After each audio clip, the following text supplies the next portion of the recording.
Ассалаумағалейкум достар. Бүгінгі видеода Red Magic Gaming Tablet Pro атты өзімнің ойын планшетіме кішігірім шолу жасағым келіп тұр. Неге бірден жасамадым? Себебі көбісі айтатын, ол Android планшет, ол жарты жылға жетпей бұзылып қалады, немесе басқа бірдеңке болып қалады деген сияқты. Мінекей бүгін бізге 5 ай толып жетті, әлі өз қалпында. Қазір мен айтам, плюстарында, минустарында қалай бар, солай, ешқандай жарнамасыз. Кемшіліктері де бар, жоқ емес. Алайда плюстер саны басымдырақ. Тек қана мұқият тыңдаймыз. Сонымен қатар бастауыш стримерлер, құлақтарыңа алтын сырға, сендерге де пайдалы функциясы бар екенін айта кетемін. Егер де кім қандай девайс алам деп армандап жүрсе, iPad-қа ақшасын жеткізе алмай 600-700 мың, ал ескі iPad Pro-лар ол ескінің аты ескі деген сияқты, бірақ білмеймін деп ойға батып жүрген адамдарға бұл видео нағыз сирек кездесетін алтын деп айтамыз ба, не дейміз. Ең бірінші мен не үшін ғашық болдым бұл планшетке? Бұл планшетке мен ғашық болған, бұның дизайны енді масқара.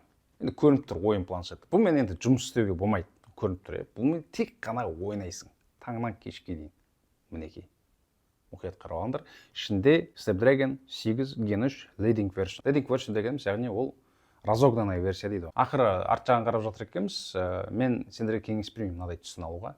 Ақшылдау түрі бар, соны алсаңдар, өкінбейсіңдер. Неге десеңдер, қара түсі әрине қымбаттау көрінеді, алайда 5 айдың ішінде мен саусағым мына жерде тұрып терлеп сәл түсі ағарып қалған сияқты. Білмеймін енді видеода өздеріңе қалай көрініп тұр. Менде бүгін штативімді алдыңғы жексенбіде біз дүкенге апарып тастап едік. Бүгін ыңғайсыз штативпен отырмын. Жанынан сөйлеу өте қиын болып тұр. YouTube'да жалпы функция бар, білесіңдер, алай тартып видеоны жақындатып көрсеңдер болады. Сол, енді кірісейік. Мендегі бар нұсқасы 512 гигабайт, оның жартысы толып тұр, өйткені мен бұл жерде кинолар көремін. Android'та сол жақсы торрент арқылы 4К киноларын жүктеп аласың дағы, сериалдар болсын, сосын көре бересің. Сол жағы жақсы плюс. Тағы бір минус 4 динамигі бар. Колонка дейміз ғой, динамик. iPad-тан кейін көшсеңдер бірден білінеді. Арзан динамиктар. Бұл кемшілік.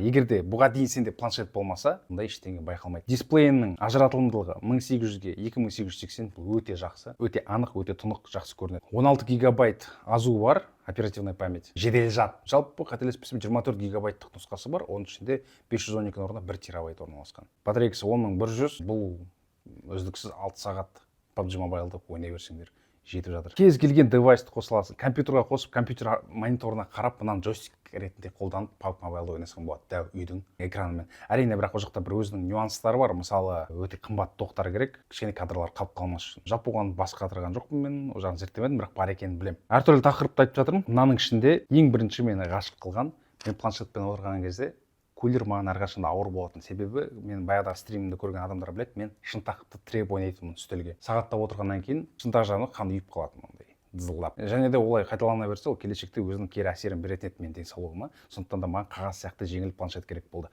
Әрине мен таптым, ол осы болды. Неге? Себебі ішінде өзінің кулері бар. Яғни сен сыртына кулер жабыстырмайсың, өзінің кулері бар. Тағы бір рет қайталап кетейін. Мінекей жақынан көрсетіп жіберейін. Мына жерде кулері орналасқан. Мынау камерасы, мынау кулері. Біреулер айтып жатады, бұны маркетинг деп әшейін, негізінде кулердің ешқандай пайдасы жоқ деп айтып жатады. Ондай адамдарға жалынды сәлем, білесіңдер, өздерің оқып отырсыңдар. Мен сендерге айтайын, бұның маркетинг дегеніміз жарнамасы, яғни ол мынандай түстерінде адамды ғашық қылдыратын. Мына RGB жазу, сен ойында атқан сайын мына жақта жанады неше түрлі. Сол жағы ғана. Ол маркетинг сөзсіз. Оның ешқандай пайдасы жоқ.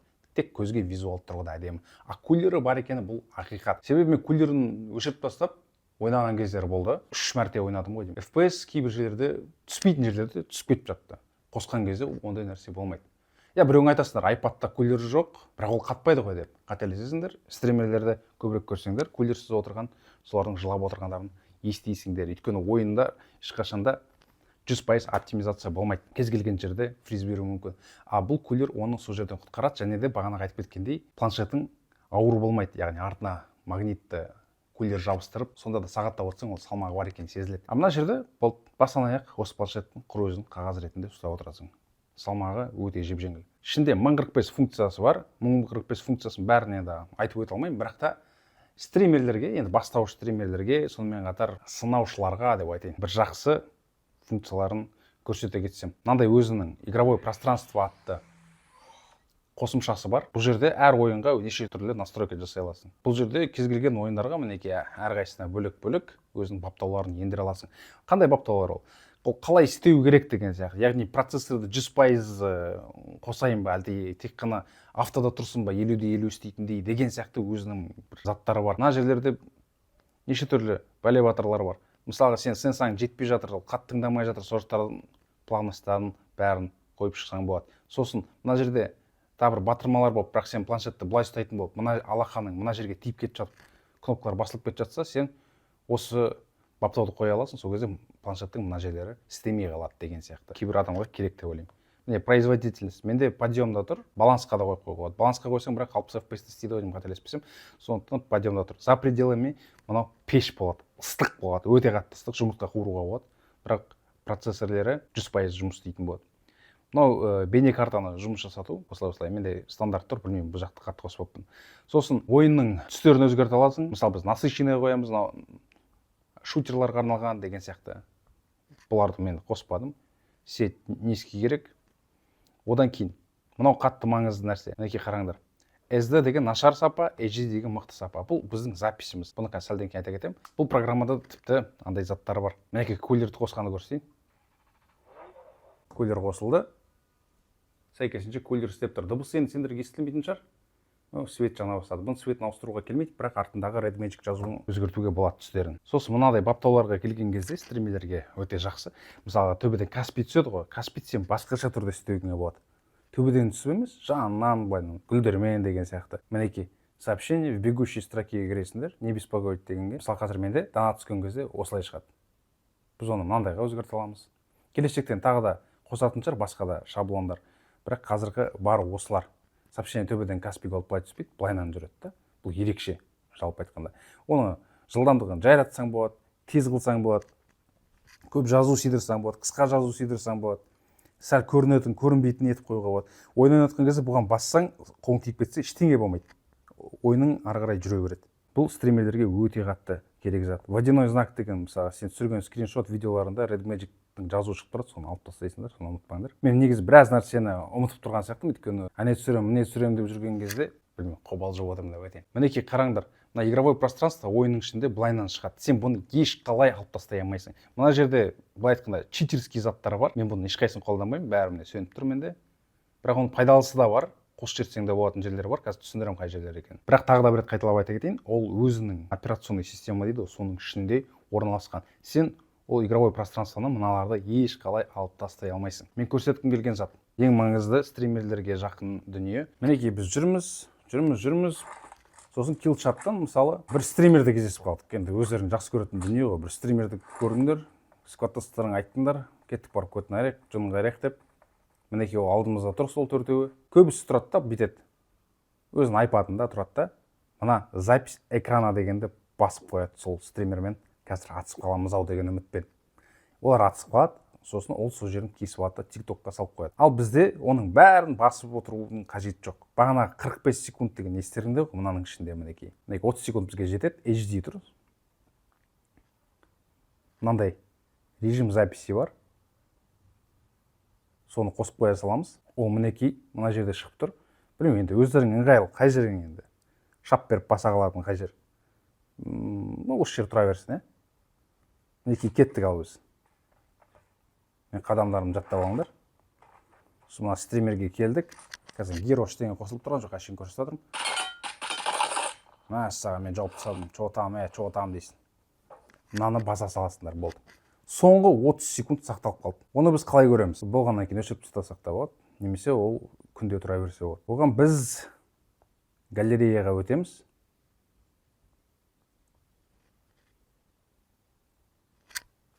Ал тамашалап көріңдер. Бағана сөйлеп жатқан жерім ғой, біраз тұрмын ғой.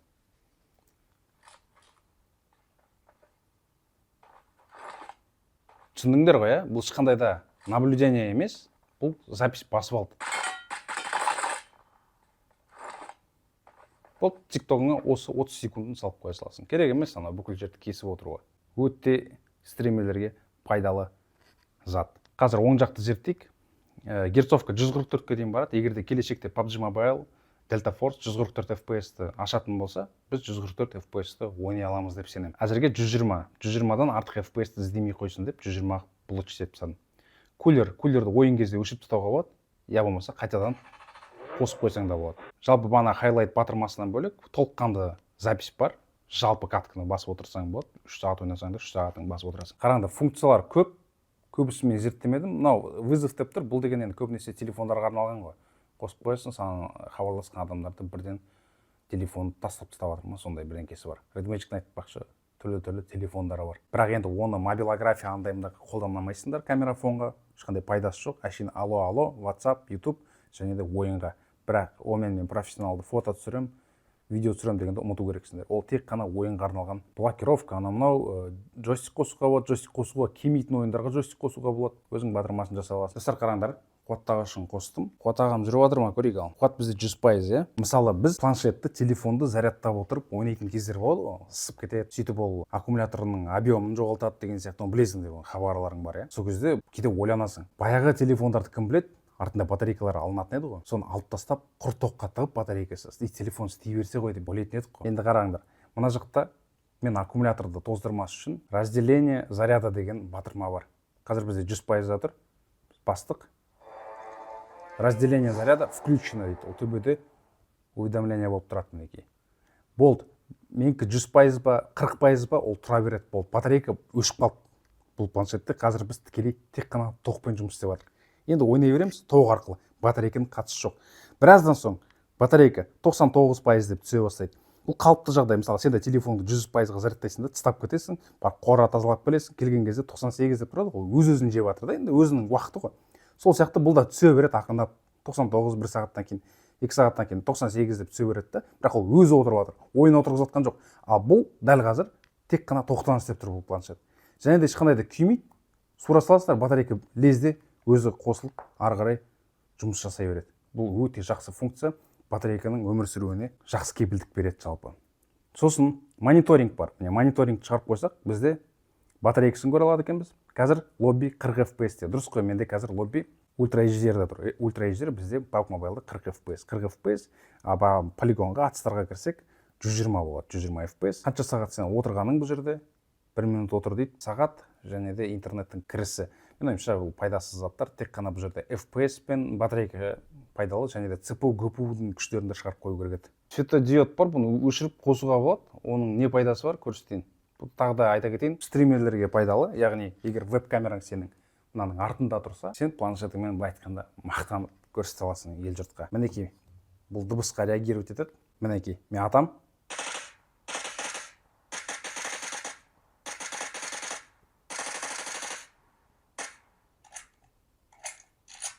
Көрдіңдер. Оны өшіріп тастауға да болады, бана көрсеттім. Баяғыдан армандайтын бір функция бар. Бір стримерлер айтпақшы. Есімде жоқ, бір орыс па, украин стримерім айтқан. Айфондарда 3 па, 4 па осьтық гироскоп.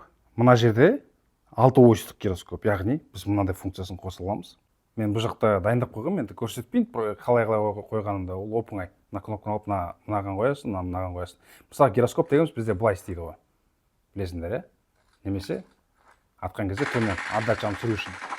Мысалы көрсетіп жатырмын. Енді біз былай пикать ете аламыз. 100% бұл батырмаға әлі үйренген жоқпын. Пикать ету үшін мына баспай қойсам болады. Бүйтіп саң өзі пикать етеді, көрсеңдер егер. Үйрену керек тек қана. Міне, түсіндіңдер деп ойлаймын, яғни қараңдар. Былай істесең былай жатады, былай істесең былай жатады. Өйткені 6 осьтық гироскоп бұл да. Сол, келешекте енді бұл функцияны жақсартып істейді деген үміттемін. Сосын былай қарай істейтін неше түрлі батырмаларды жасап қойға болады. Мысалы, тіпті мен былай істеп жатқан ол пикать етіп жатыр ғой. Олай емес, былай істесең карта ашылатын қылып жасап қойға болады. Өте керемет функция. Мінекей өзі айтып тұр, жанына былай қуата аласың деп. Мына жақта экран былай. Біздің экранның мынандай соотношение дейді ғой. 16-да 10. Теледидардікі 16-да 9. 16-да 9 жасасақ, бізде YouTube-та дәлмен-дәл көрсететін болады. Бірақ ол үшін ойыннан Себастьяно Гонзалес болды деп тұр. Мінекей қайтадан кірдік. Мінекей бізде ойын қысқартылды 16-та 9-ға, негізгі өзінің форматы. Төбелері сәл-сәл сарғыштау болып тұр, себебі сендерге көрінсін деп қанша жерде ойын жоғалып кетті. Мысалы ғой, егер бұл сен саусақтарыңа сәл ыңғайсыз болса, төбеге көтеріп ойнай аласың, я болмаса төменге. Мына жердің бәрі бос, қарасаңдар. Негізі қара түске бояған дұрыс, өйткені мына планшеттің өзінің қара түсімен бұл бірігіп планшеттің өзінің сапасы екен болып көрсетеді. Тағы да дәл солай.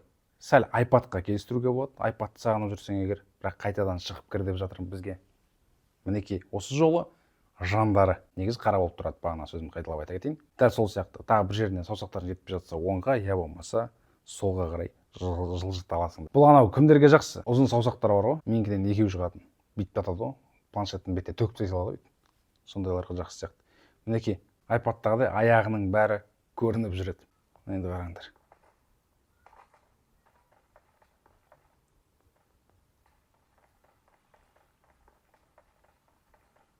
Керемет, осы маған керек еді. Дәл сол сияқты басқа да форматтар бар. 32-9 ол бүйтіп қалды ол тіпті.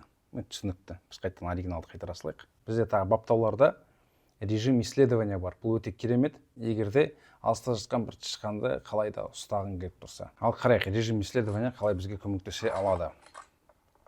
Мысалы, жалпы көздегіш былай қаралып тұр. Білесіңдер, өзінің 8x көздегіші. Енді біз режим исследования қосамыз. Ол батырманы мына жерге қойып қойдым. Өзің қалаған жеріңе жылжытып қойсаң болады. Көздедік, мынаны қосамыз. Қаншалықты жақындады деп ойлайсыңдар? Дәл өзі. Бұл зум.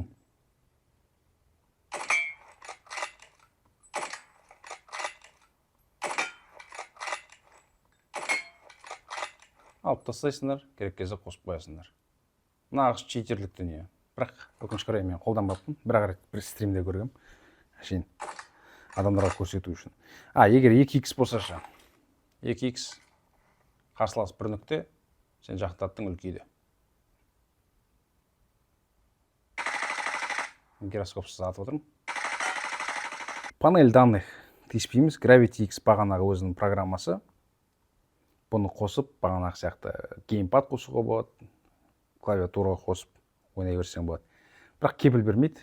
Бан алып қалсаңдар, ренжімеңдер деп өздері бірден айтады. Быстрый секундомер деген жақсы негізінде. Бұны қосып қойып, білесіңдер ме, бұны қандай нәрсе қолданылады қазір айтамын. Енді ойымды толыққанды жеткізе алсам. Мысалы, егер сен пабгта дроп тастайтын ұшақтың келіп кеткеннен кейін келесісі 2 минуттан кейін келе ме, 3 минуттан кейін келе ме, жатқа білетін адам болсаң, сен осымен фиксация жасап қойып, өзің атысып жүре берсең болады да. Бірақ маған қарап қоясың. 10 секунд 9, 3 секунд 2, 1, бітті. Ұшақ ұшып келе жатады. Сол жағын өлшеуге жақсы. Бір емес, біраз нәрселерін белгілеп қойып қойды. Мысалы, екіншісі ол, білмеймін, тағы не бар. Біздің пабгпен енді айтып жатырмын ғой, негізі басқа ойындарда бұның пайдасы өте көп. Мен ішіне airdropты мысал ретінде келістіріп отырмын. Режим охоты деген бар.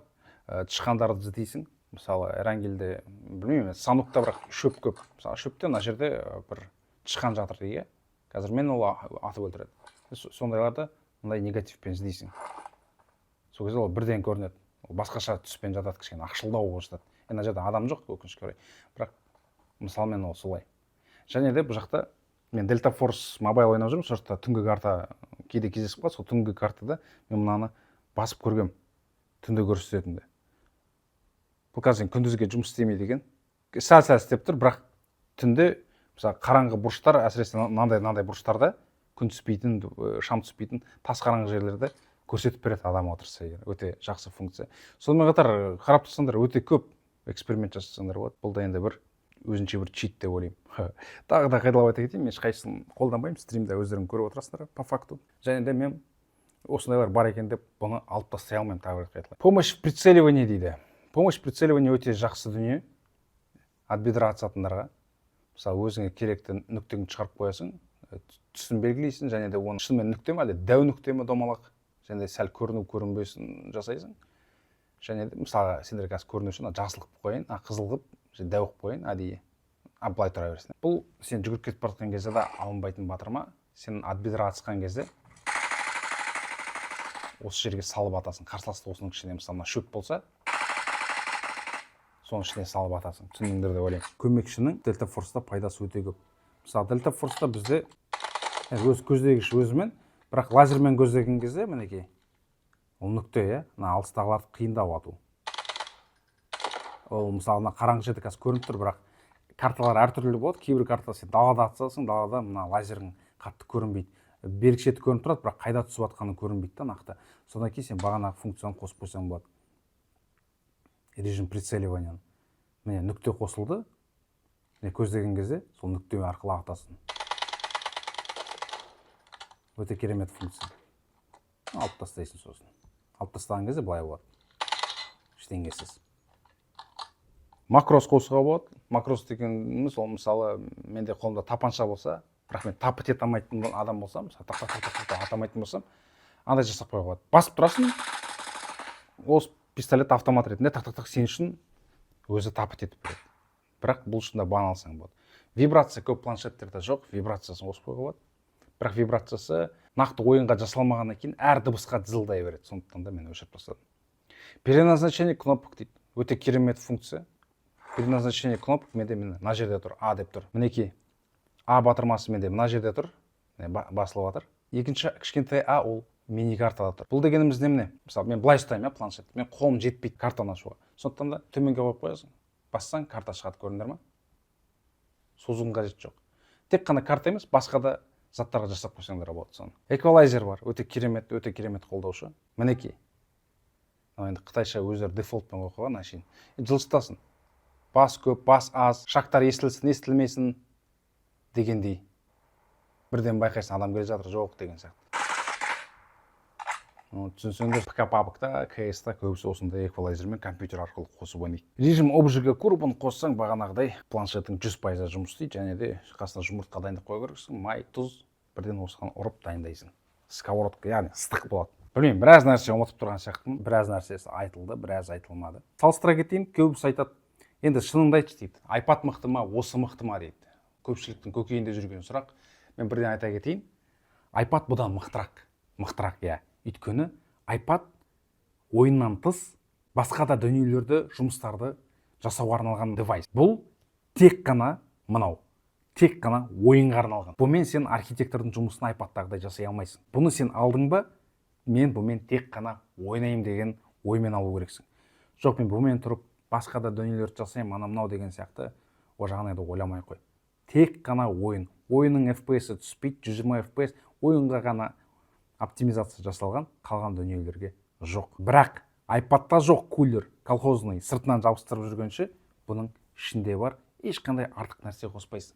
Болды. Бірақ айта кетейін, сен қақың бар, мына кулердан тыс тағы да үстіне қосымша жабыстырып қоюыңа болады. Егер шынымен амбициялы болатсаң, бұны маркетингте ойлап жатсаң. Ал мінекей жеңіл жұмыстарды, мысалы, мәтін жазу, Excel толтыру, бухгалтерияның жұмыстары, монтаждар, видеолардың CapCut арқылы жасалатын істеймін десең, бұмен easy істей аласың.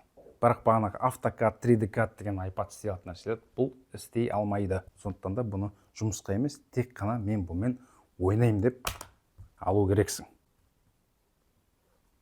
Мінекей қараңдар. Осындай чехолы бар. Өте әдемі. Чехолдан бөлек перне тақтасы бар. Андай. Осылай тағылады. Мінекей саған ноутбук. Нетбук дейміз баяғыда болған. Ноутбук. Осылай тұрады мінекей. Өте әдемі. Қонаққа барасың, жұмысың жасайсың. Дәл бағанағыдай. Сенсор арқылы отырғандай киноларыңды көре аласың, басқасында істей бере аласың. Мына жаққа жеке бір 1000 теңгеге ма әріптер сатылады екен, яғни кириллицалар. Орысша әріптерді үстіне жабыстырып қойсаң болады. Егер де орысша әріптердің қайда тұрғанын білмеймін десең. Сол осындай. Және де монтаж жасай берсең болады, отырып. Бұған енді маған тек қана керегі өзінің ручкасы, стилусы. Бұнымен мен текстер жазам, яғни рэп текстерін, сосын жұмыстың Excel-дерін жүргізем. Енді көр, айт, пікіріңді жаз, жаманда, жақсы жері болса айта кет.